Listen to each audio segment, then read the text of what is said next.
Hello বন্ধুরা, আজকে আমরা একটা জায়গায় বেড়াতে যাচ্ছি। তো দেখো, এখন আমরা বালি ব্রিজ ক্রস করছি আর আমরা আরামবাগে এসে একটা চায়ের দোকানে চা খাচ্ছি। আমাদের মিমিরাও চলে এসছে আর আমরা সাথে সাথে কিছু ব্রেড আর কলা দিয়ে ব্রেকফাস্টে সেরে নিচ্ছি। 4 ঘন্টার পথ।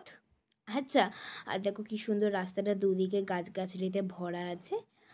আর আমরা পৌঁছেও গেছি আমাদের গন্তব্যে। আমার বুনু স্ট্যাচুর মতো দাঁড়িয়ে আছে আর অনেকটা সিঁড়ি ভাঙতে হবে নিচে। ঠিক আছে, এটা হচ্ছে ভিউ পয়েন্ট, কি সুন্দর লাগছে। তো আজকে আমরা এসেছিলাম গনগনিতে, যাকে আমরা গ্র্যান্ড ক্যানিয়ন অফ বেঙ্গল বলেও চিনি। This is one of the best option একদিনে ঘোরার জন্য।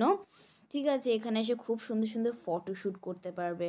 বাট একটা রিকোয়েস্ট হচ্ছে, গরমকালে এসো না, গরমকালে আসলে পুরো সেদ্ধ হয়ে যাবে। আমরা তো শীতকালে গিয়েও ভেপসে গেছিলাম, তাহলে ভাবতে পারছো কতটা গরম। আমরা এখন চলে এসেছি নদীর ধারে। মনে ছিল একটা ডুব মারি, মারবো না, আমাদের এতটাই গরম লেগেছিল। ওপরে এসে আমরা আইসক্রিম খাচ্ছি। পরে কি হলো এখন বলবো না।